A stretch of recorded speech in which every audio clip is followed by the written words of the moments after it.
Hi guys, welcome back to the channel. My name is Jason and I am your watch guy today. Today I am reviewing a watch from a new brand, a new Chinese brand called Suzaku. Now today I'm reviewing their chronograph model. It is a homage to a IWC, very Bauhaus in style. If you would be interested in picking this watch up, I have linked their Amazon in the description below. It is priced at $89.99 at the minute on their Amazon store. It is also soon going to be coming to Aliexpress. I will update my links below when that does happen. So what can we expect from this new brand? Where will they sit in the market? Will they take refuge around the Pagani design type of area, or are they pushing towards the more San Martin and Heimdallr type of space? Well, let's turn this camera around and let's find out.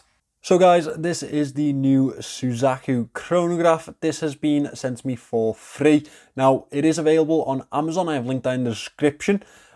They are launching their official store on AliExpress shortly, and I will update the description with that.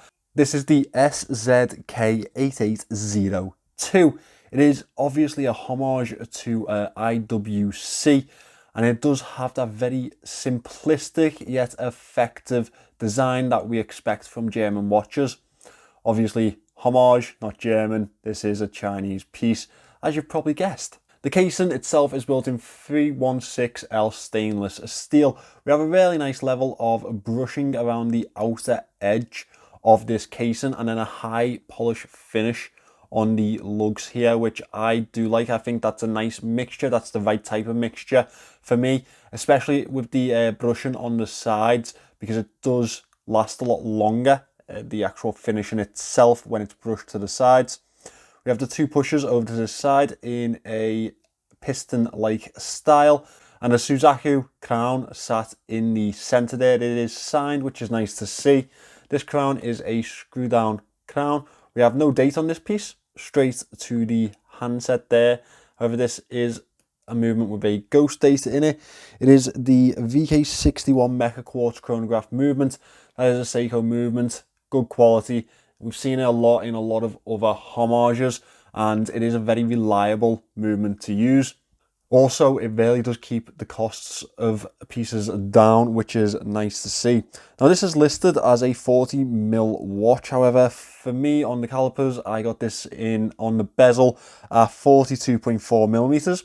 And when measuring around the watch itself, just on the wearability of the actual casing, it came in at 41mm. Now, it is a wearable watch. It isn't the smallest in the world. However, that case size isn't exactly as small as you may think with the 40mm advertisement.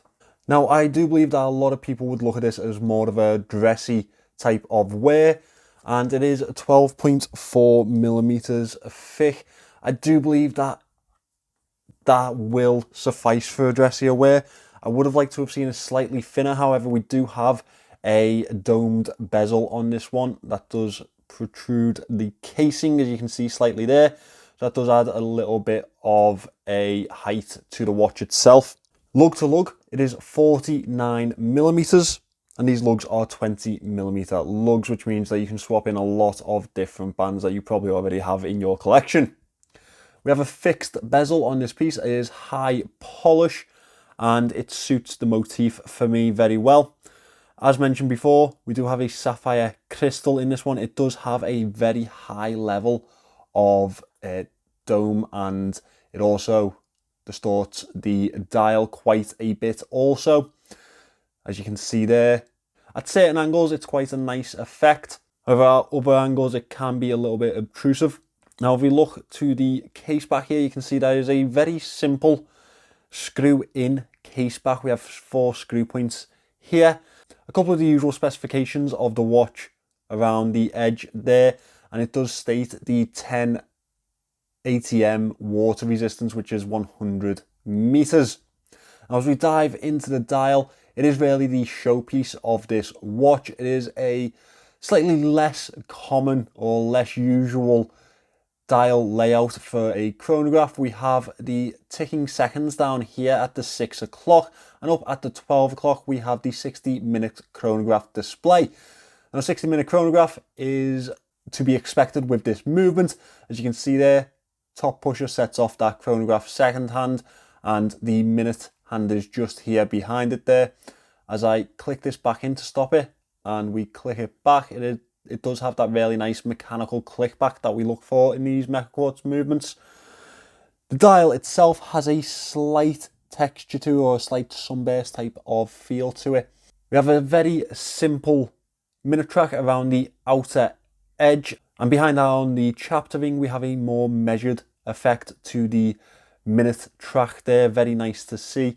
It does give that chronograph a feel. Now it's a very aviator type of style to this watch, which is exactly what I think that this homage is going for, that IWC aviator type of look. The numerals on this piece, the Arabic numerals around the dial, are applied. As you can see there, they do sit off the dial slightly. That gives a nice effect to the watch, and it adds to the level of depth. As we see, this chapter ring here really does come to meet the sapphire and bring us into the watch slightly. I think that's a very nice feature to have. Over to the 3 o'clock we have the Suzaku logo, and over here at the 9 we have Chronograph Luminous, obviously referring to the lume on this piece, which we will get to soon. We have a sunburst effect on the subdials, which is a nice play with the light. Some of the angles that you hit with this watch are really pleasant to see in the day. We have a blue effect handset on this one with a lume center. It's definitely a more elegant handset on this piece, with the bulge in the center and the pinpoint at the edge. Loomed centered in these. You know what that means, don't you? Let's get the lights out and let's have a look at the lume shot on this one. As you can see here, the lume isn't exactly, well, it's not lighting the world on fire at all, is it? It's not lighting anything. You can see slight effects of the lume there on the camera. However, in person, the dial's completely faded and you can just about see the handset. I think the less said about this lume shot, the better. So how about we just move on, eh? So as we move away from the head of this piece, we move on to the band that it sits on. This is a really nice leather band, and it actually came with much more quality than I expected. I thought that this would be the bargain bin type of leather strap. However, it's quite nice on wrist. We have some stitching to the side of it here. As you can see, it's a nice crocodile effect leather on this one. Plenty of levels of pinholes. As well as that, the buckle on this one is a little bit more substantial than you'd usually expect, with the Suzaku logo or etching on the top there. We have two keepers. This one is a little bit of a flimsier type of fit. I would have liked to have seen a better one on that. Let me just pop this on wrist to show you how it looks on my 6 1/4 inch wrist. So here we have it on my 6 1/4 inch wrist. I do think it's a very pleasant looking watch. There's a really nice silver tone to the dial, and it's quite wearable, to be fair, considering that it is pushing towards that 42mm type of zone, and it is a pretty long lug to lug. It does curve nicely to wrist, which is aiding me. Now, obviously, the only thing for me to wrap up in this review is the moan section, and unfortunately, there are 3 very key moans that I have for this watch that maybe make or break for yourselves at home. So first of all, the dome sapphire. I do like it at certain angles, not lying about that. However, there's other angles that it kind of cheapens the effect to the dial for me. I'd have liked to have maybe seen a little less of a curvature there, a little less of a, well, obstruction to the dial, I guess. It's nice to see that they fitted with a sapphire piece. However, maybe it would have been better to fit it with a better quality of sapphire. Unfortunately, it does obstruct your view with the dial at certain angles, as you've seen there. Secondly, the print to the 9 o'clock there, luminous. I mean, the chronograph part, completely legit. This is a chronograph movement, and it works as a chronograph would. However, it's not luminous.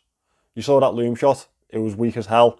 I think that Suzaku really do need to go back to the drawing board with that lume, because it just doesn't stand up, unfortunately. And third of all, I need to bring in a example for you guys. So let me just grab that. I'm sure on Amazon this really does compete very well with that type of budget.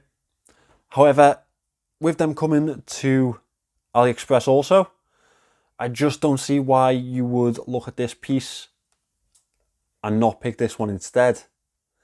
I understand there's a slightly different layout to this dial, etc, etc. However, this is in the same price range. The Pagani is an automatic movement. I understand it's not a chronograph. However, I just think that maybe they should be slightly more aware of the competition that lies around them. Because for me, this Pagani design blows out of the water. Again, I'll link this in the description if you're interested in that. There is a lot of competition at this type of price range, and Suzaku really do need to be attentive to that. There we have it, guys, the new brand on the market, Suzaku. They will be coming to Aliexpress very shortly. So I'm going to leave you with a question for the comment section. As I posed in the video there, which one would you pick? The Pagani design with the power reserve and the automatic movement, or the Suzaku with the Seiko Mecha Quartz movement? It's not a clear-cut choice, I don't think, but personally I do think I'd probably side towards the Pagani just for that automatic movement. Let me know what you guys think. If you'd like to pick this watch up, I've linked everything in the description for you. Remember, this has been sent to me for free. I don't have to send it back. With that being said, obviously a completely honest and open review. Thank you for watching this one, guys. I hope to see you in the next one, and the best way for you to do that is to go down there and subscribe to the channel. Maybe leave a like and a comment. Hopefully I'll see you in the next one.